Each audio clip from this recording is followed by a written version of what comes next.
It says Tom Cruise, Matt Lauer, and, you know, Tom is a Scientologist who does not believe in medication. Yeah. He does not believe in taking, you know, antidepressants. He doesn't believe in Ritalin. He doesn't believe in any of that stuff. I don't know where you stand with this medication stuff. He's not for it. And Matt Lauer is saying, what's wrong if this helped that Brooke Shields?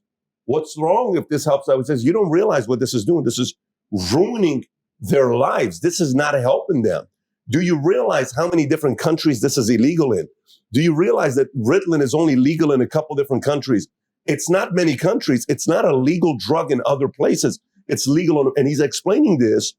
And believe it or not, afterwards, they pinned Tom Cruise to be a, you know, almost an asshole, like a misogynist. Like, of course, what does it matter with you? Insensitive. You're not passionate. You're not somebody that cares about another person. Years later, Tom Cruise looks like the hero, but in the heat of the moment, he didn't come out really good, right? So we're living in an era where you're right. A part of it is, hey, you're not feeling good, you're depressed. Take 2 of these, see what happens to you. It's the hero's arc. And this is the thing. This is why when I was saying, when people say, you don't know how it feels to be depressed, I say, yes, I do. The difference is how it's analyzed. I always argue this 2 ways as well when depressed people come to me, because one of my most famous things people attack me for is their little quote is they say, you said depression isn't real. What about the man who kills themselves? You don't care about men's mental health. We've already discussed how I care more about men's mental health than these people who fucking pretend they do. That's the first thing. Say, I didn't say depression isn't real. I said feeling depressed is real. But the idea that depression is going to strike you in your mind and there's nothing you can do about it, I think that is promoting helplessness amongst depressed people. And that's the reason they kill themselves. I don't think that making people helpless in an unfortunate situation is the great thing to do. You have to give people hope. And I explain that when you believe in something, you give it power. So I tried to say that when I felt at my lowest and I achieved the most I've ever achieved in my life, the reason I was capable of doing that is because I didn't believe in the paradigm of being a depressed person.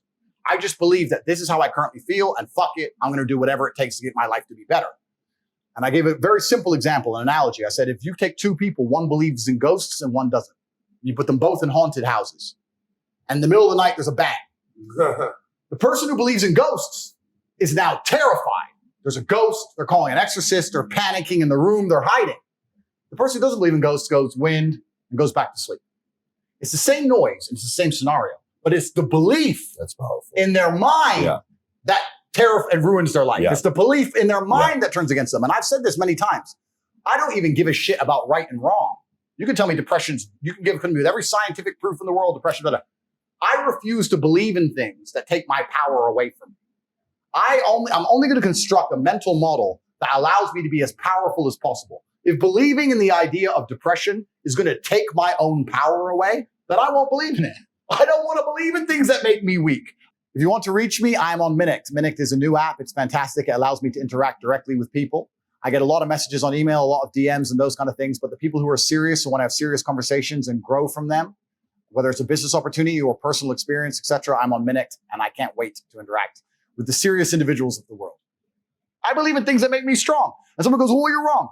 Listen, let's assume you're correct and that makes me wrong. Let's say that you're right and you're depressed. Why would I want to adopt the thinking of a man who is sad? Why would I want to think like you?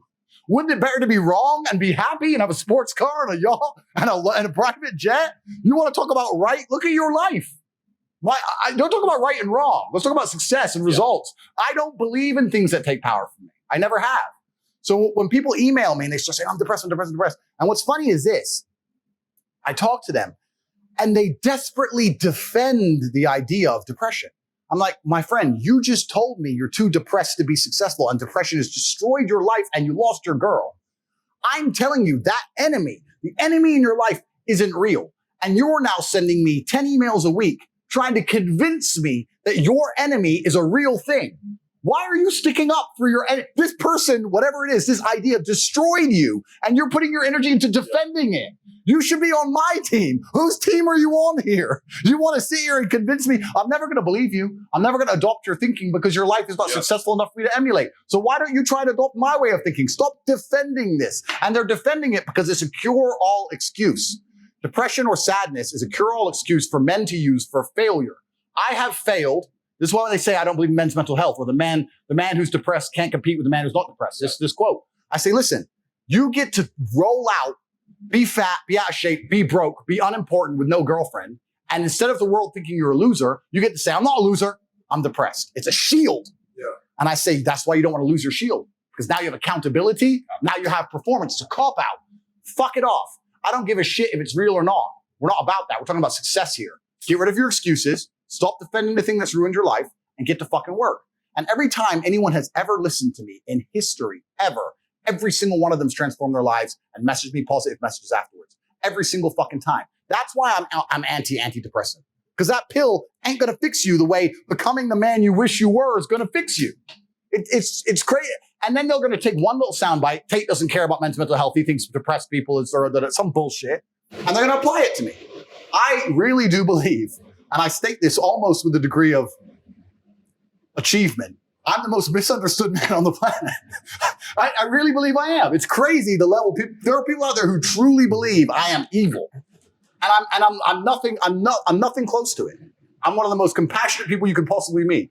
If you enjoyed this video and you want to watch the entire podcast, click over here. And if you want to be connected with experts, influencers such as Kiyosaki, Tate, Connolly, Paul Menteri, myself, and others, download the app Minect, where you get a chance to connect with these folks by the minute. You get to buy the minute or have FaceTimes with them, 15 minutes, ask them any questions you may want to have. Download the app Minect and start connecting with influencers and experts today.